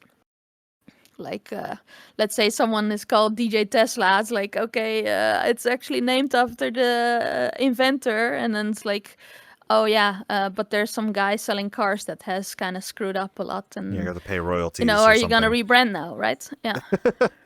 I don't know if anybody wants to pay royalties to Tesla for you to be DJ Tesla, but that is a very good example of that. Kind of going back to understanding the influx of the different people that are coming into our scene and DJing and understanding how to DJ. Do you think that there's any sort of a pressure amongst our community to be like, no, it's not, and again, it's going to be very, very thin ice with this, because the immediate answer should be no. But I would also think that, you know, if you end up going to these events with your friends, and let's just say that your friends DJ and you're the only one that doesn't DJ, do you think that there are some pressures within our communities to say, you know, we'll give you a shot, you should try it, you should put your money into it to give it a shot, because that's what we're all doing? Yeah, I guess it happens, and heck, I've advised plenty of people to, you know, give it a shot, try it out. There might be someone lurking in chat that has been victim of that approach. Anyway, it's like when you're doing this kind of stuff and you're DJing and you're having so much fun, like mixing tracks together and really enjoying the mental process of stitching together different tracks while you, like, everyone is sort of enjoying themselves while you're doing it. You know, you're really go like, oh, that was so much fun. I want you to also have so much fun. So hey, give it a shot, because you might really enjoy it. And maybe it's for them, or maybe it's not. But if you're going through that process every time you're DJing and you're enjoying it so much, I think it's only natural to want to advise people on like, hey, I'm enjoying it. It's a lot of fun. Maybe you should pick it up and get like this really exciting hobby.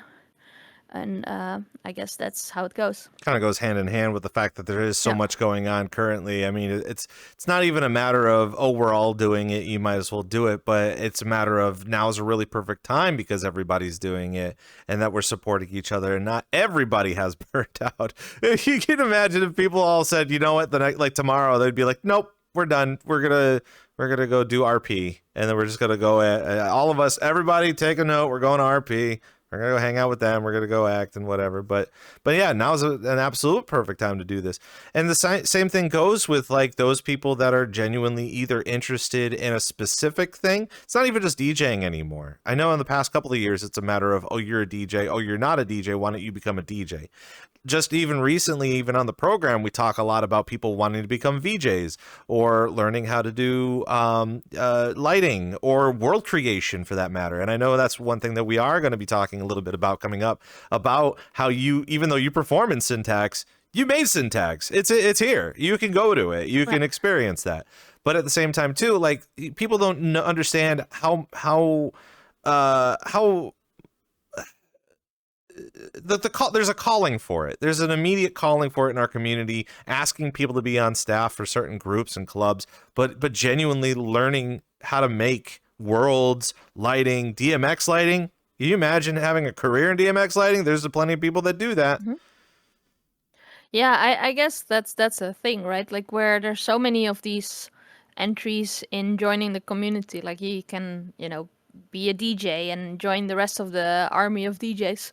But I've seen many clubs like scream out like, we need lighting, light designers, or we could really use a VJ to create like cool graphics for the people that come perform.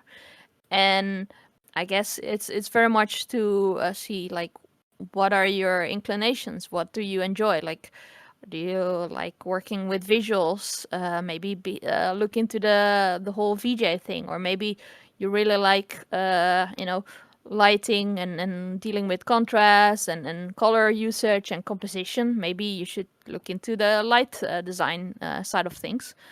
And maybe that's not even your thing, and maybe you just like to organize things and coordinate things to run very smoothly. And then suddenly you end up coordinating or hosting a club. So it really depends, like what kind of personality you are, like what kind of interests you have, and what you want to do. And like some people don't really want to do any of like responsibilities. They just want to come in, have fun, enjoy themselves, and then go to bed, and that's the end of it. So they don't want any responsibilities, they don't want any pressure, they just want to come for the fun, to see their friends, and then they go to bed again. So it really depends on like what you feel is like the reason you want to play this and you want to attend. And these things can also change from time to time, from week to week. So yeah, I guess that's how I think about it. Another fascinating thing about our community in general, too, it's not even just the fact of people that are interested in making worlds or DJing or the lighting or promotion, making posters, artwork, is the actual people that go to these events. And they're just as key of a component to all of this process than anybody else is compared to it. Obviously, you can go and perform and, do DJ during an event, and you may complain a little bit if there's like maybe 5 people there to watch you, but that's still 5 people that will watch you compared to no one watching you. But even people know people watching you, like you're still there to practice and you're still there to have a good time. But the people in our community that genuinely just want to support you in your DJing endeavors, or even support the club, the social club in general, or maybe even buy into the Patreon to help out world creation, stuff like that, that's all a key. That all helps in the process. And funny enough, we as a program, we're going to be extending some invitations to some people in our community too that absolutely do not do any of that stuff. They just go and they party. Because I also believe that despite talking to a lot of the DJs in our community, I think it will help out the DJs even more when the community talks back to the DJs about the things that either they enjoy, or maybe something that they want to see the DJs start doing, or even maybe their fantasy venue, the venue that they even want to see get built, or the influx of the DJs on the timeline on the weekends. I want to hear that from the community. Right now, everybody just wants to go and have a good time and party, but in the same time too, like all of that is such a really hyper focus on for all of us to get success in this game. Speaking of success in this game, I want to dive in, seeing that we just have like 30 more minutes left of the program. I want to dive in, not only the fact that you perform for Syntax in Stockholm, and we'll get into that because I think a lot of people need to go to the website. That website is cool. They got a lot of videos. There's some videos on YouTube. I'd say good luck finding Stabby if you can. And there's pictures, and it's all there. And we're going to talk about it because there is a nerd culture aspect to it that I think a lot of people need to kind of identify. But just the fact alone that you came in and you made your own version of it in here, and it has implications not only just because you wanted to perform in here, but also too, one of the things that I think a lot of new kids don't understand is that Virtual Market had to have started somewhere. And according to Lun, who works within Virtual Market, we got to put on a really kick-ass show called Music VKet Zero. So tell us a little bit about that process. Tell us a little bit about how you were kind of approached about that, and just tell us about the entire night in general, because it was in my eyes legendary. I think it was a piece of history in VR chat that will be told years and years and years, and it has to have some meaning. Yeah, it's definitely that definitely was a night. It was a long time ago, so like how many years now? Like 3, I would 4? I would think it was something a little bit later. I think it was like the end of 2020. Was it?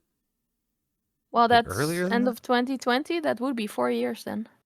Yeah, Almost give or take. 4.5. Yeah. But yeah, like this was definitely when the whole thing that broke out with the pandemic, and I was just really enjoying that Syntax Club, and I ended up remaking it after everything got into lockdown. I'm like, okay, screw this. I'm just making a thing from memory, and then we can just keep on partying. And that's worked for quite a while. And eventually, I think when Music VKet came along, they were, I think they were dealing with some issues with the original world that they had. And then they approached me. It's like, hey, can we use your world instead? Because we're running out of time, and like this thing has to go live. And I think back then I did a quick tweak to the world where I added like a sort of a photo wall in it, so people could pose for pictures, and added like some VKet branding around.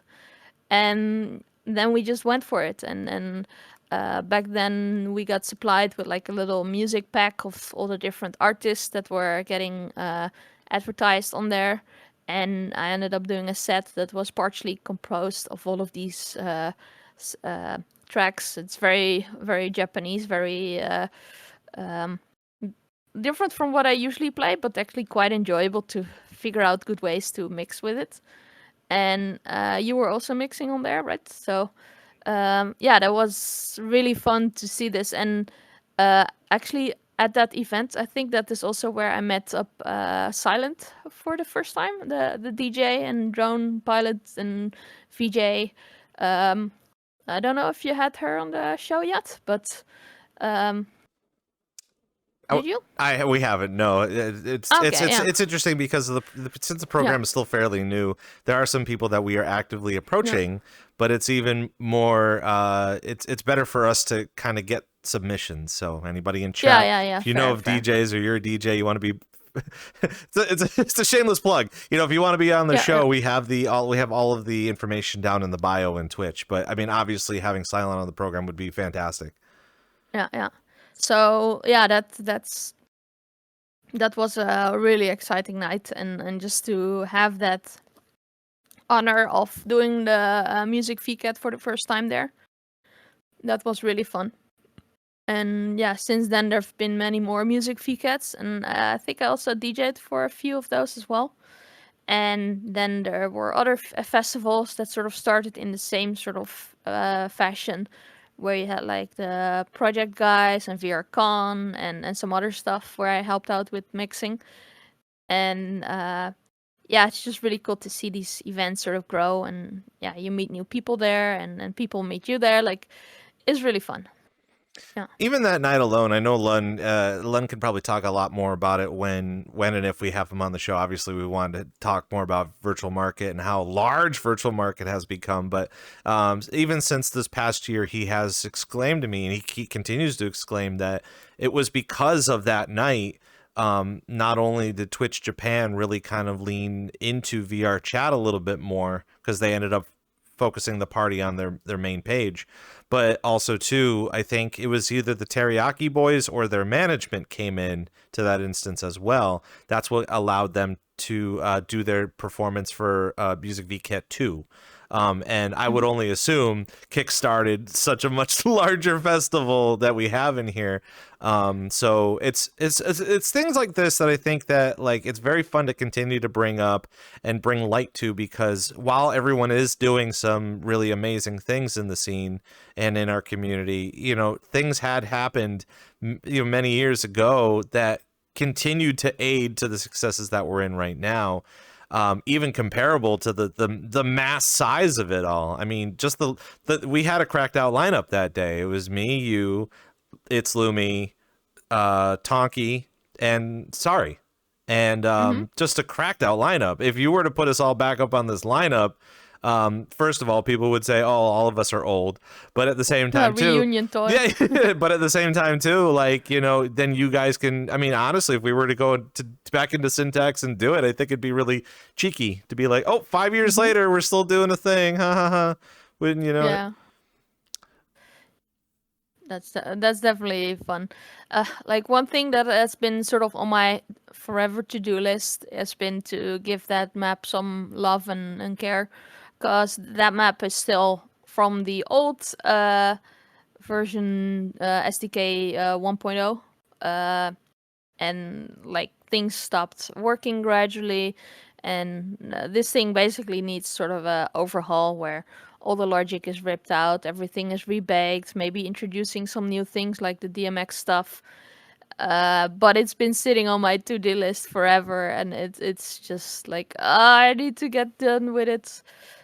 So maybe I'll get done with it this summer, or maybe afterwards. It really depends, because at work it's been sort of all hands on deck.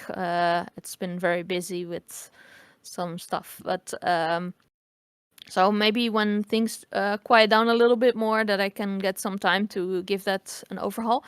But on that note, though, we did manage to bring a like one of those professional $40,000 laser scanners into the club, and then just scan every last square millimeter of that venue.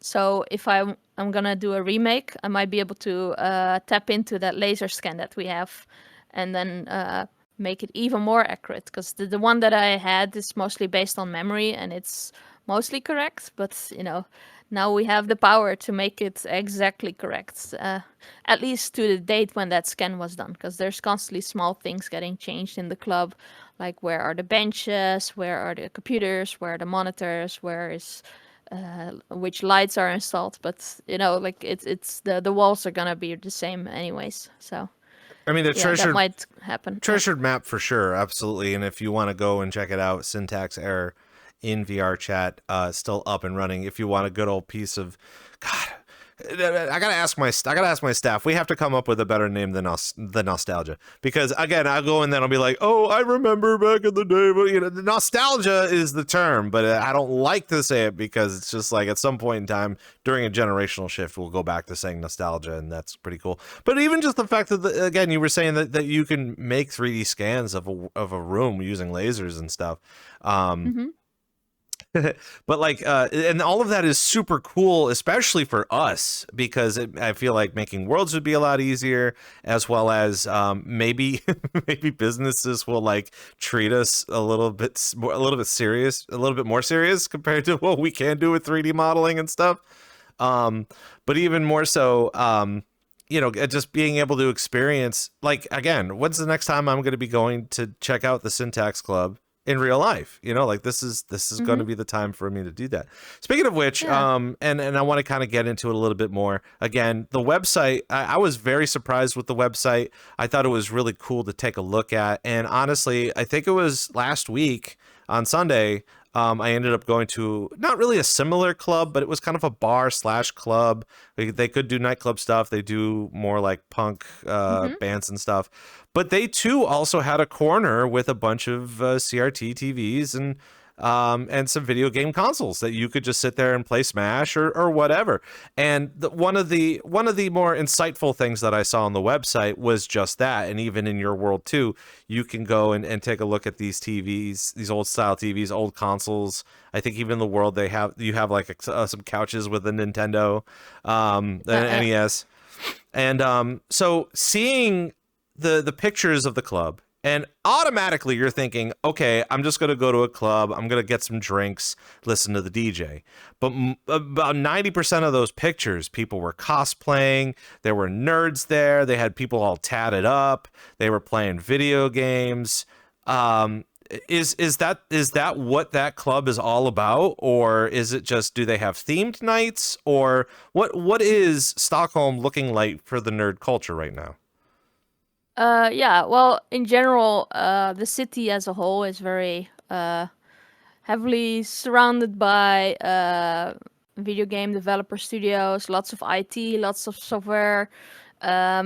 So naturally, it's only fair to assume that a lot of people in that city are very much part of that demography, if you can call it like.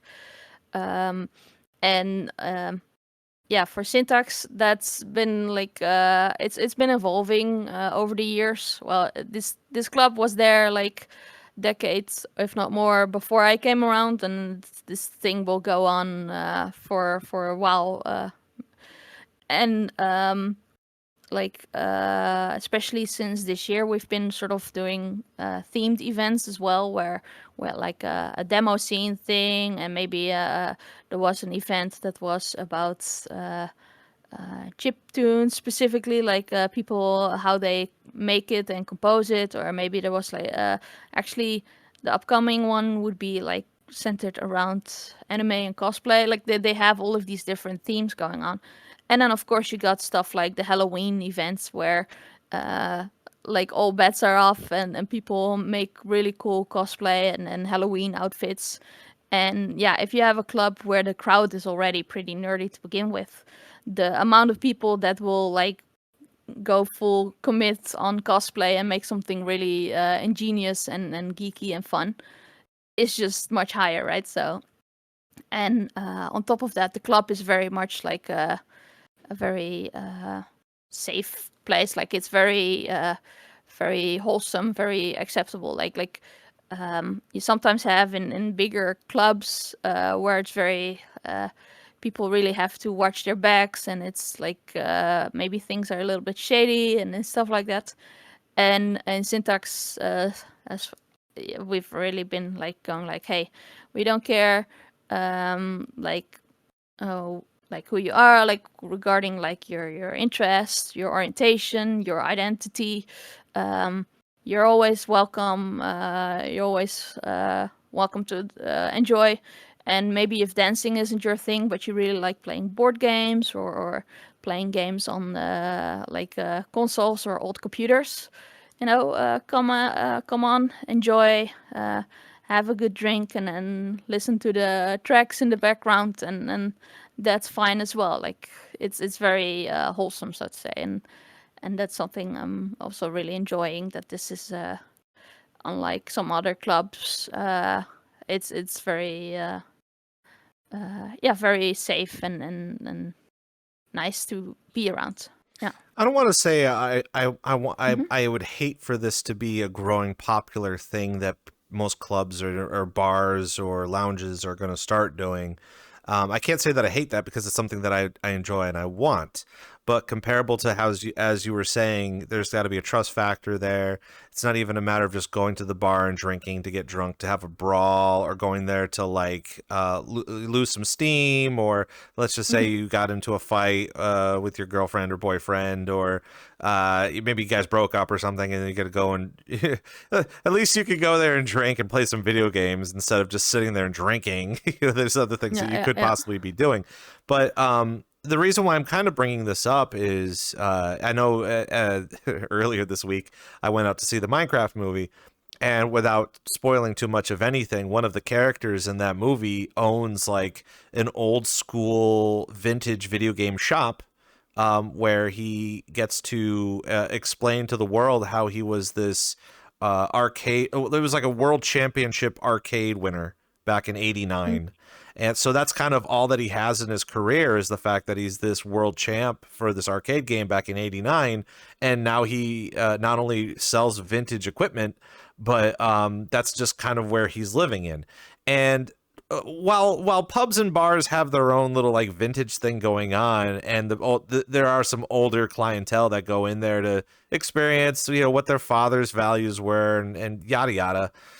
Having these types of experiences now are great for introverts that genuinely like the video game culture, But the reason why I'm saying I'd hate for this to become a thing is because it's going to test our old. It's going to test our vintage, and it's going to test our love for the original video game franchises comparable to what the regular demographic is watching in Minecraft.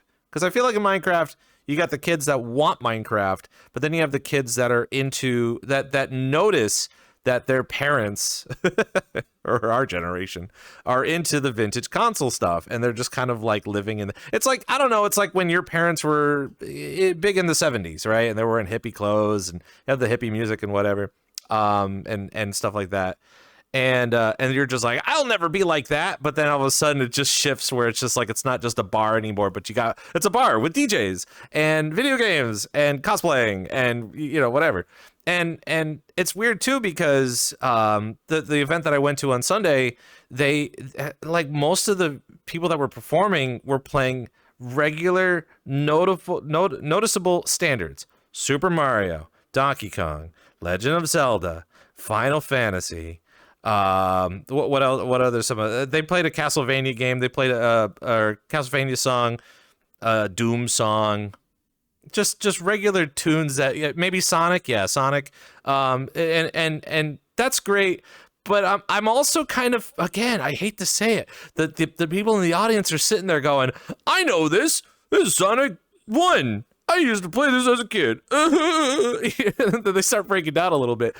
But it's cool. It's a cool concept, because the fact that if anybody were to walk into a bar, the first thing you're going to check is make sure your wallet is there, comparable to anybody else that's sketchy enough to be there, comparable to something like Syntax, where you kind of get everything, but you also don't have to feel like somebody's going to either, like, you know, use a skimmer, or they're gonna you know, try to force you on a date or something. Your drink or something. Yeah. It's like, So I mean, where do you kind of see this going in the near future? I mean, again, it's such an amazing concept, and I'll also throw this one in too for bonus points. But let's just say the mall, you know, like American malls are dying, and the buildings are just there. They're just a shell of what they used to be. But people are trying to reinvent it for a little bit higher of a purpose that could replicate something that we used to have as a child, comparable to something that could be cool and kitsch now. Yeah, it's like, I guess what's happening is a lot of people, they grew up either like as kids exploring something, but then because they're kids and you know, they don't really realize how cool this is, because this is just all of their world and they don't know any different. And then, you know, they go into they become older, and then suddenly the thing they liked as kids is suddenly like, that's cringe, like I was doing that when a kid. And then, but then, like, fast forward another 10-15 years, and people are gonna realize is like, hey, actually that thing when what I was doing when I was 9 or 10 years old, that was actually pretty cool, and I'm kind of sad that we don't have that anymore. And then they become indeed nostalgia for like these old games that they used to play, like on their like Nintendo 64, or maybe on a Amiga or a 386 computer. And they start retracing the steps and trying to recapture some of that. And then maybe other people, they discover that and they go like, hey, I didn't know that back then they had such cool things and then such enjoyable games or media. And it sort of gets dug up again and replayed, and people discover these things again. Even though it was their whole world when they were like 9 or 10. But back then they don't realize the cool things that they had, that was the thing. And yeah, I guess if you fast forward another decade from now, maybe people will become super nostalgia for like when they first used the Quest and then they saw a bunch of Knuckles, and then like maybe people will get like that in another decade or two, where they go like, do you remember back then there was like this headset and I put it on for the first time, and there were a lot of kids just like me, and yeah, sure, we said a bunch of bad words, but that was like their whole world. And maybe in 2030, or 2035, there's gonna be people super nostalgic about how VRChat used to be. So we're all gonna meet up at Yeah. the original Great Pug, and we're all gonna dress up as Uganda Knuckles, and we're gonna take over the pug. Yeah. Or maybe we have like some high-end XR AR glasses that are like the size of like thin little titanium like spectacles, and then like you just press the button and it's like a full VR God, headset. I wish VRChat would just do that. I wish they would just kind of be like, you know what, we're going. Where is it in Wisconsin? Why don't we all just go to Wisconsin and we'll just have a meetup at the Great Pug and have a burger or something. Get all dressed up in your regular so and so's. Well, I do know some people that have done that, like that they have gone to the Great Dane. That is actually what it was based on. And that they just order a drink there and then enjoy. And then the funny thing is that the people that just normally attend it, they have no idea that they're sitting in a pub that has been digitized and turned into like this legendary piece of internet culture. Even though like everyone in VRChat and their goldfish will probably know about this. But the people there that just come in for a burger and a drink, they have no clue about that. Well, I feel like that's Kind of something that fun. VRChat should kind of also be a little bit more focused in on. I mean, we have the world in here for the Geo, was it the Geo GeoMap game or whatever it is. I forgot what it's actually called, but that also not only puts you in a virtual reality space, but you'll be able to see 360 of any place. A GeoGuessr, that's what it is. GeoGuessr, Yeah, so the fact that you're in this dome and you're able to just kind of transport yourself anywhere on the planet is fun, because you'll never get to experience that unless you genuinely get off of a plane or jump off of a plane and just end up in the middle of nowhere and try to figure out where you are, which I guess is thrilling if you're into that sort of adventure thing. But I feel like in VRChat, while we're all trying to be creative, how great would it be if we continue to make maps that are kind of close to where we are now so people can genuinely experience it. I'm not going to go ahead on a whim and say, seeing that I live in Central Florida, that I have to I have to port in inch by inch Gatorland so people can experience Gatorland as opposed to you coming to Florida and experiencing some gators to be real. You got plenty of people that make like Disney World in VRChat, right? Like people have made replicas of their favorite theme park, or maybe like a favorite streets. Like if you ever been to Japan and you heard of the Shibuya crossing, that is like one of the more famous areas inside of Tokyo. And if you go inside of VRChat, you just see a bunch of different remakes. Some are ports from different games, others are like things that people have meticulously remade, or some are sort of warped to fit a certain theme. Like for instance for VKet, that it's sort of been cartoonified and created into a caricature. And all of that is really Yeah. important too, especially, and I'll even say it too, like even just last year alone, we did have a lot of Americans coming over to Europe and the Netherlands and all that, and that kind of region pocket. For me to go over last year and trying to understand the dialect and the dialogue and trying to read things in a different language is a little foreign, but being able to use VRChat as a tool to translate, kind of get used to your surroundings, as opposed to I know that was one thing when I brought my parents to Mexico, they thought, oh, what's the difference between regular Spanish that I hear from people that live in America anyway, comparable to everything being in Spanish, like, so I'm just like, you can't just go and order a burger in English and expect 100% success. You have to learn a little bit of Spanish to go with it and kind of learn that environment to begin. But VRChat does an a fantastic job with that anyway, especially with syntax being a real place, and you can go online and say, oh my gosh, I can't believe how that cross-translation works out very well.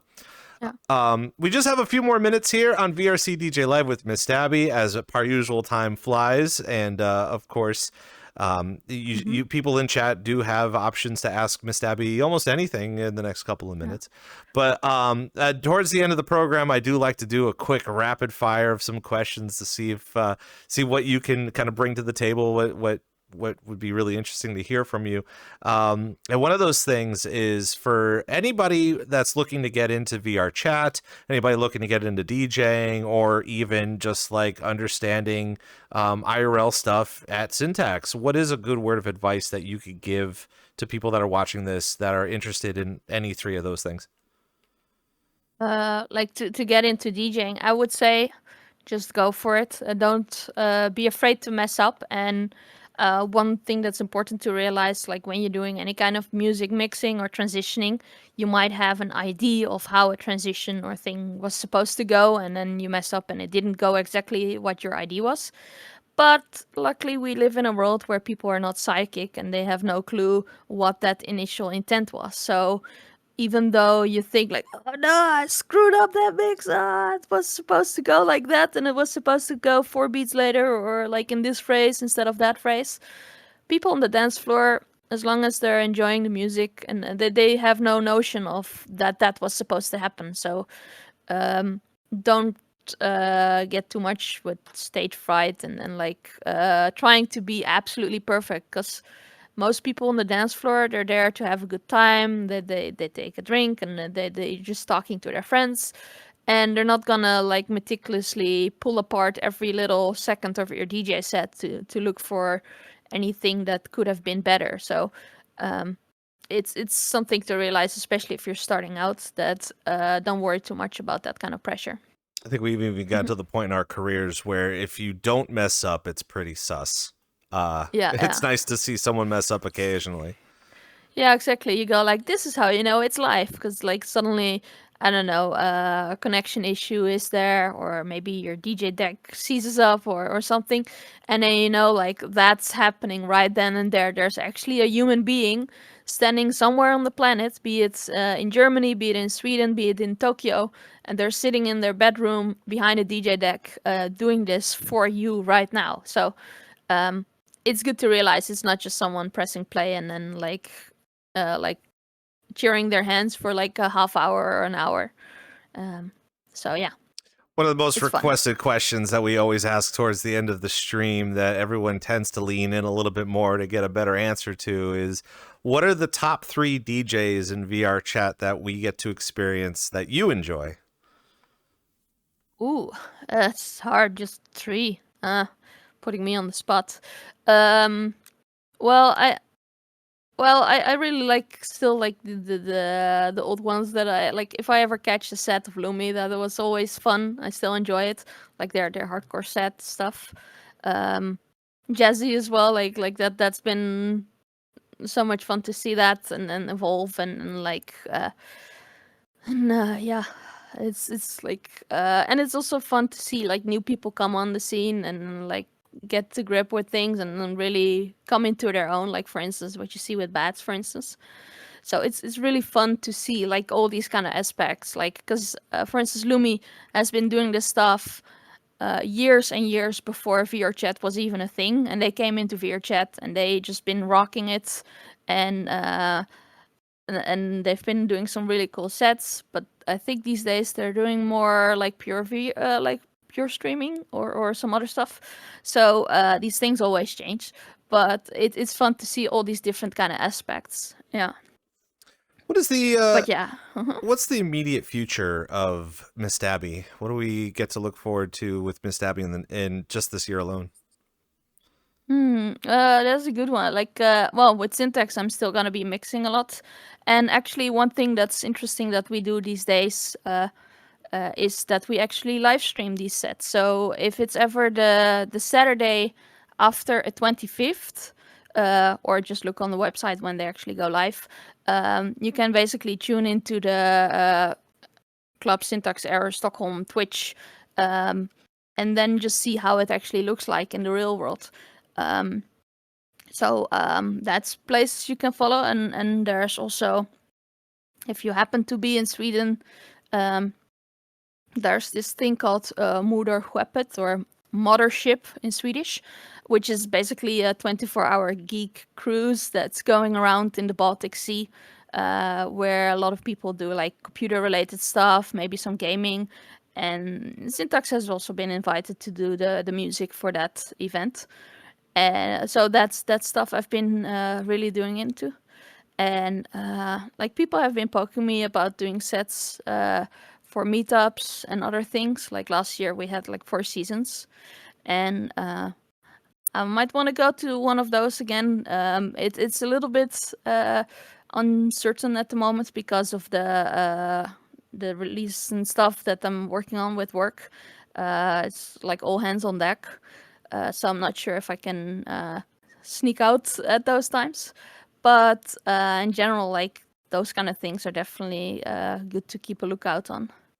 Yeah, I know you were explaining this cruise thing, and I wish we had a little bit more Mm-hmm. time to talk about it. But I was fascinated over the fact that because there's not too many people in VRChat that DJ that say, "Well, I've DJed a cruise," you know. So you go and do it, and it's Mm-hmm. like, "Oh, cool!" But at the same time, too, it is very cool. Like you should be able to talk a lot about it. But hopefully, on the next time when we get you on the show, before we get you on out of here, where can we find you on the internet? Well, you can find me first of all in VRChat. If you ever look on at Miss Stabby, that's usually a good point. Then aside from that, I'm also on like Blue Sky and still a little bit on X, and then of course Twitch. If you have just at Miss Stabby on Twitch, that's usually where I stream my stuff. Yeah. You have anything coming up this weekend that you're going to be performing? This week I'm DJing at, if I recall, Factory as well, the Torian-based club. You know, the robot avatars.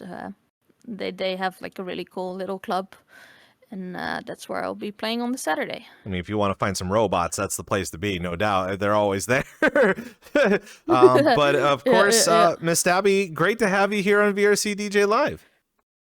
All right, sounds great. And yeah, I was happy to be here, and it's been really fun. And Yeah. of course, as she said, that you could find all of her information up on social media, either up on X or Blue Sky.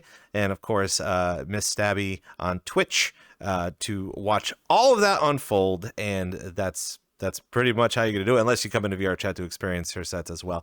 Thank you all for coming by to see VRCDJ Live. Of course, for all of our replays and the highlights that we have for you, you can be able to see that up on YouTube at the same at VRCDJ Live. We have a new Instagram, so you'll be able to see the highlights up on Instagram as well at VRCDJ Live. We're going to kind of quickly unroll that. And also, too, we should be able to have a lot of different programming for you in the near future on Instagram, also involving a lot of our world creators and venue creators as well. So make sure that you're always in tune with that.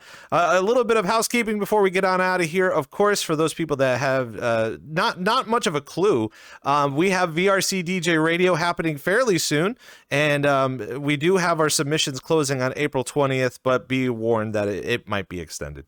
I'll be able to make some more announcements next week. I believe we're going to try to extend submissions for VRC DJ Radio until May 1st. So for those of you that DJ or you're part of the scene and you want a little bit more promotion, anybody can be a part of it. We do have 32 slots available, and they are quickly filling up. So if you have a moment this weekend or next week, get it together, get some practice going, get your best 45-minute mix. Any genre will do. And we have more information for you for that up on X and Blue Sky as well. Coming up next week on Thursday at a little bit later of our programming at 8 p.m. Eastern, we are going to be having Jazzy Senpai, who was supposed to be this week. We had to do some switching around, but you want to definitely check out Jazzy's show next week, as we're going to be breaking down the VRCDN and everything that she's got kind of cooking, because she has a very important announcement that will not only be a game changer for the community, but will literally take an entire year to develop, as well as all of the DJing that she does. And it's going to be a very fascinating show. So make sure you check out for that. Also, too, if you're not following us on X or Blue Sky as of yet, because of the fact that May 1st happens to be on a Thursday, we are going to be unveiling our list of May DJs coming up in the works. So I'm not going to go ahead and ruin it for the tease. You're going to have to watch it up on social media to find out who we're talking to in May. We have a good cracked lineup for you up there. So lots for you to check out for VRC DJ Live. Of course, for Miss Stabby here on the program and the VRC DJ Live team, I'm Rob Roman. Thank you for stopping by, and we will see you next time. Bye.